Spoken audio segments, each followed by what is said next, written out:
যে ইবাদতটি একেবারেই সহজ এবং অতি সহজে প্রচুর নেকি অর্জন করে আমাদের আমলনামাকে ভারী করে নেওয়া যায়। এবং এটি ভিত্তি হচ্ছে একটা হাদিস। একজন সাহাবী এসে বলেন, ইয়া রাসূলুল্লাহ সাল্লাল্লাহু আলাইহি ওয়াসাল্লাম, যে ইসলামের মধ্যে এত আমল আছে, ফরজের পরে নফল ইবাদতের মধ্যে আমি বেশি সুবিধা করতে পারি না, তা আপনি আমাকে একটি সহজ আমলের কথা বলুন, যেটা বললে আমার মোটামুটি কাজ হয়ে যাবে, আমি সেটাকে খুব ভালো করে আমল করব। তিনি বললেন, তাহলে এক কাজ করো, তোমার জিহ্বাটাকে, জবানটাকে আল্লাহর জিকির দ্বারা, আল্লাহর স্মরণ দ্বারা ভিজাই রাখো। তো সাহাবী হয়তো ফরজ আর নফল, ফরজ কোনো ইবাদত তো বাদ দিতে পারবেন না, কিন্তু নফল ইবাদত বেশি করার হয়তো তাহাজ্জুদ ইত্যাদি ওনার কোনো কারণে সুবিধা করতে পারছেন না, হয়তো শারীরিক অসুস্থতা হতে পারে, অনেক কিছুই।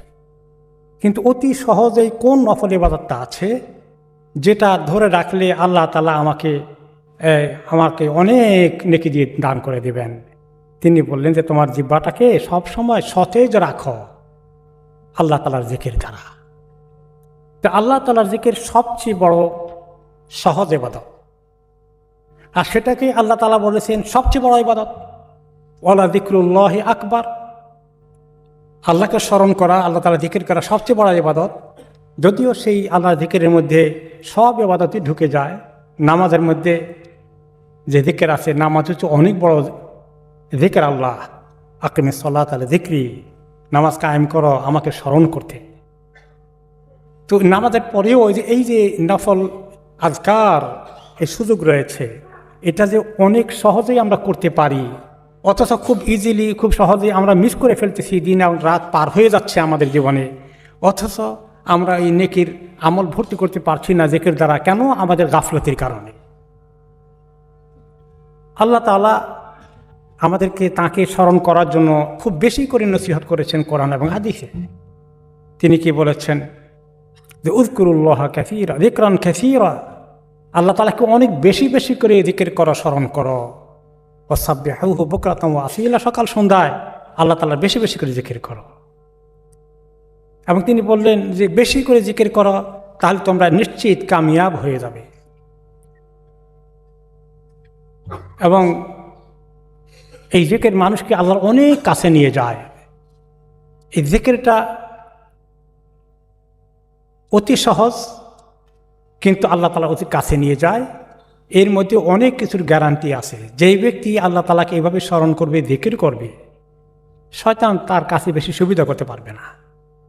যে বাড়িতে আল্লাহকে বেশি করে জিকির করা হয়, ডাকা হয়, সেই বাড়িতেও, সেই ঘরে শয়তান বেশি সুবিধা করতে পারবে না। প্রোটেকশন। আল্লাহ তাআলাকে ডাকছেন আর আল্লাহ তাআলা আপনাকে ছেড়ে দিবেন শয়তানের হাতে, অসম্ভব।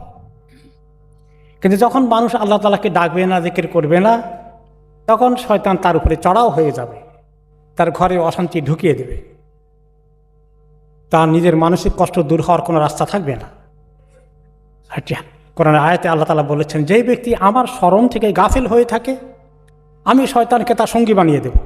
শয়তান তাকে ছাড়বে না, খামাখা মিয়া বিবির ঝগড়া শুরু হয়ে যাবে, ছেলে মেয়ের সঙ্গে পিতামাতার দূরত্ব পয়দা হয়ে যাবে, ঝগড়া ফাসাদ চলবে, কারণ শয়তান তার সঙ্গী হয়ে গেছে।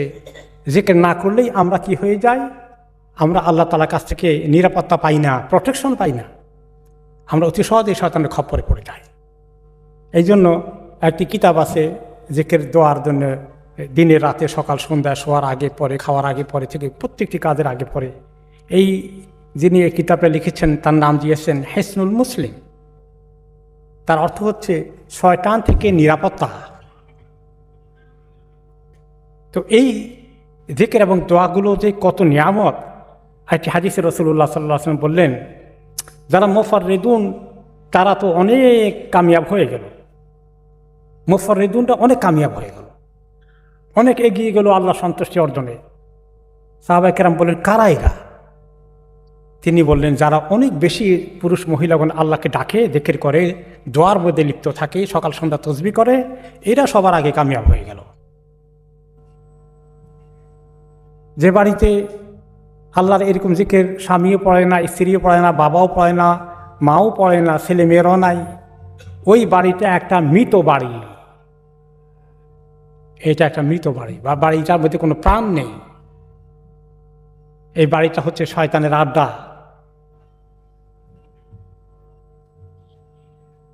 আর যে ব্যক্তি, যে মানুষটি আল্লাহ তাআলা জিকির তার জবানে নাই বেশি, সেই ব্যক্তি মৃত মানুষের মতো।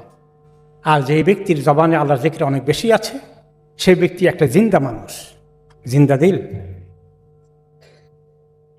জিকির আল্লাহ তাআলা আমাদের অন্তরে অনেক সান্ত্বনা, তৃপ্তি, নিরাপত্তা দান করবে। আর জিকির যখন থাকবে না জবানের মধ্যে, তখন কত দুশ্চিন্তা, মেজাজ খারাপ, অনেক কিছু আমাদেরকে কষ্ট দেবে। কড়া মেজাজে, মুখে দিয়ে ভালো কথা আসে না, ইত্যাদি অনেক সমস্যা আমরা পড়ে যাব।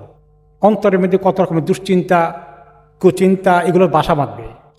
কিন্তু আল্লাহ তাআলা, যে ব্যক্তি বেশি বেশি করে আল্লাহকে ডাকে, তার অন্তরটাকে আল্লাহ তাআলা একদম নিরাপত্তা, শান্তি নিশ্চিত করে দেবেন। এবং আল্লাহ তাআলা বলেছেন যে আমাকে ডাকার জন্য, জিকির করার জন্য একেবারে বসে কায়দা মতো করতে হবে, নট নেসেসারিলি। দাঁড়ানো অবস্থায় আমাকে ডাকো, বসা অবস্থায় ডাকো, শোয়া অবস্থায় ডাকো, শুয়ে শুয়ে জিকির করা যায়। তোমরা ক্লান্ত হয়ে গেলে ওযু ছাড়াও করা যায়। এত সহজ একটা ইবাদত, যেটা আমাদের আমলনামা ভর্তি করতে থাকবে।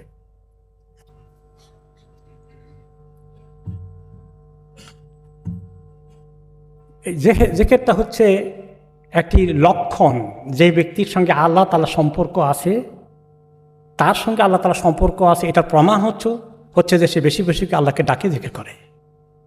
তো উলামায়ে কেরাম বলেছেন, কোনো মানুষ যদি কাউকে ভালোবাসে, আমরা হালাল ভালোবাসার কথাই বললাম, হারামটার দিকে না গেলাম, হালাল ভালোবাসাও যদি থাকে, তাকে কি সহজে ভুলি আমরা? তার কথা খালি মনে পড়ে, তার সঙ্গে কথা বলতে চাই,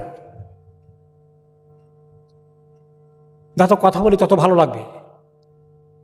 তো এই যে আল্লাহ তাআলার জিকির করা প্রমাণ হচ্ছে যে সে আল্লাহকে ভালোবাসে। আর আল্লাহকে ভালোবাসলে ভালোবাসা কি একতরফা হবে?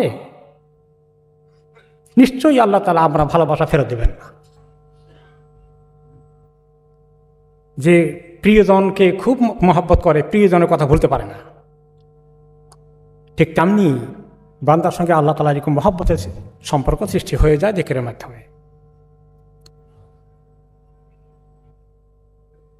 এই জন্য যুন্নুন আল মিসরি রাহিমাহুল্লাহ বড় মাপের একজন আল্লাহ বান্দা ছিলেন, কামিল বান্দা ছিলেন। তিনি বলেন যে দুনিয়ার কোনো কিছুর মধ্যে আল্লাহ তাআলার সঙ্গে সম্পর্ক সৃষ্টি করে আল্লাহকে ডাকার মতো মজা আর কোনোটার মধ্যে নেই। খাওয়া দাওয়া, দাম্পত্য জীবন থেকে শুরু করে ধন সম্পদ, বাড়ি গাড়ি, এগুলোর মধ্যে এত মজা নাই আল্লাহ তাআলার সঙ্গে আল্লাহকে ডেকে থেকে সম্পর্ক সৃষ্টি হয়ে গেলে যে মজা পাওয়া যায়। আর আখিরাতে আল্লাহ তাআলা, আখিরাত কারোই ভালো হবে না আল্লাহ তাআলার ক্ষমা না পেলে।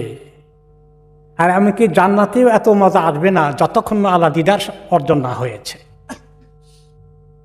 আল্লাহর দিদার সাক্ষাৎ জান্নাতের সবচেয়ে বড় নিয়ামত। যারা আল্লাহকে ভালোবেসেছেন তাদের জন্যই তো সে নিয়ামত অপেক্ষা করছে।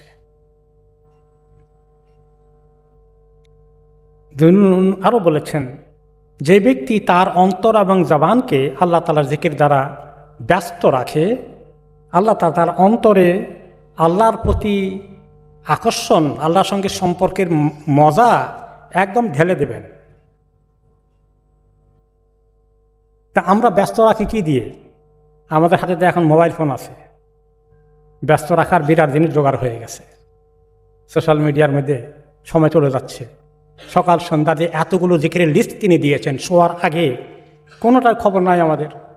ওই মোবাইল হাতে করেই সব জায়গায় আসি, শোয়ার আগেও মোবাইল দেখে ঘুমিয়ে যাচ্ছে। তো মোবাইলের সঙ্গে সম্পর্ক করলে জান্নাতে কি পরিমাণ শান বাড়বে। যে আল্লাহ তাআলার সঙ্গে সম্পর্ক করে এই সকাল সন্ধ্যার থেকে শুরু করে নামাজের আগে পরে তাসবিহাতগুলো, দোয়াগুলো, আসবাহানা ও আসবাহাল মুলকুল্লাহ, আলম সাইন ও আমসাল মুলকুল্লাহ, এই পুরো লিস্টটা প্রতিদিন পড়া, কোনোদিন মিস না করা। এভাবে যে ব্যক্তি বেশি বেশি করবে তার টাইটেল হয়ে যাবে সে আল্লাহ তাআলার জাকিরিনের অন্তর্ভুক্ত হয়ে গেল। এবং যারা আল্লাহ তাআলা জাকিরিন হয়ে যায় তাদের জন্য আল্লাহ তাআলা জান্নাতকে রেডি করে রেখেছেন। আল্লাহ তাআলা আমাদের তাদের অন্তর্ভুক্ত করুন।